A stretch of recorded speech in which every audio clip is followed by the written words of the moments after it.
And here's the owner on the truck. Good morning guys. Today we're going to take my husband's truck. Is to get the paint redone kasi ayan it's nagtanggalan na yung mga paint niya dito sa corner. Ayan, all around the truck dito, all around the glass. Tapos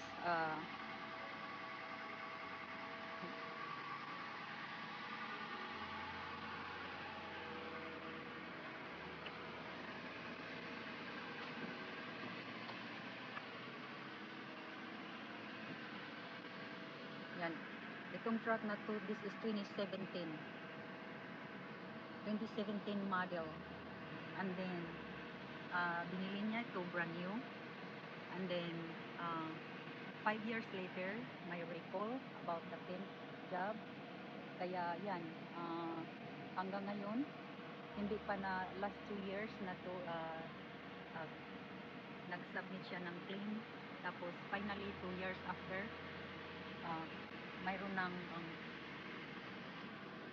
available na sila ngayon. Kaya dadalhin na namin ito ngayon sa Toyota body paint shop. Tanggalin nila ito lahat, yung mga glass, para maayos nila itong mga gilid, maayos nila. And then so we'll see what it looks like after yung bagong pintura. Tignan natin na lang ang result after a while, right? Tapos medyo na-discourage na itong hobby ko ngayon.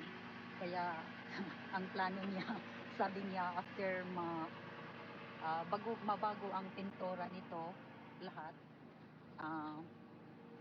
after mabago lahat, ibinta yata niya ito, and then bili na lang siya ng another truck.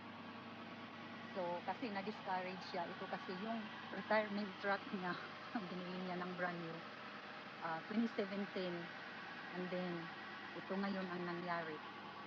Yeah, but ang result ng ano nila, yung pagka-pintura. So tingnan natin ang next update. Okay?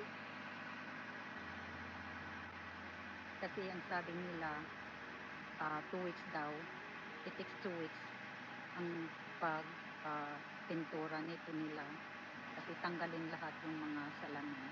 Okay? See you!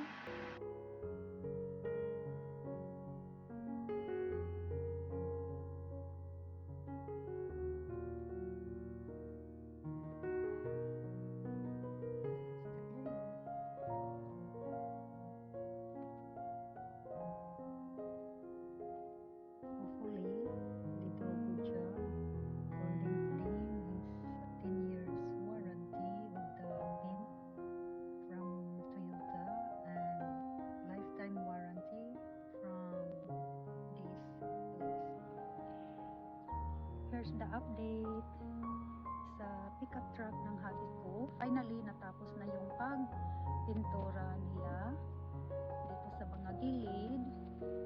Here, let's take a look. Closer look. Wala na. Para na silang brand new ngayon. It took them 2.5 weeks ang trabaho nila, kasi tinanggal nila lahat ang mga windows, yung glass, at saka yung windshield.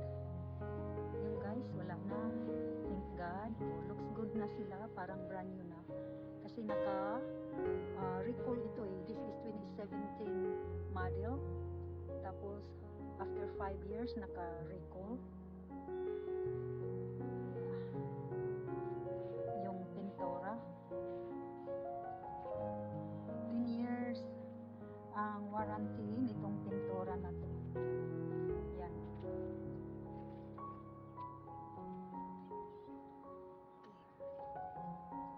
Dito yan looks smooth na. Para na brand new ulit yung truck niya.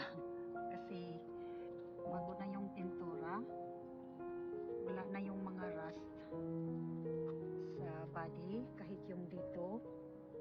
Oh, looks good. They did great job sa pag repaint nila itong truck ng hubby ko. So, that's it.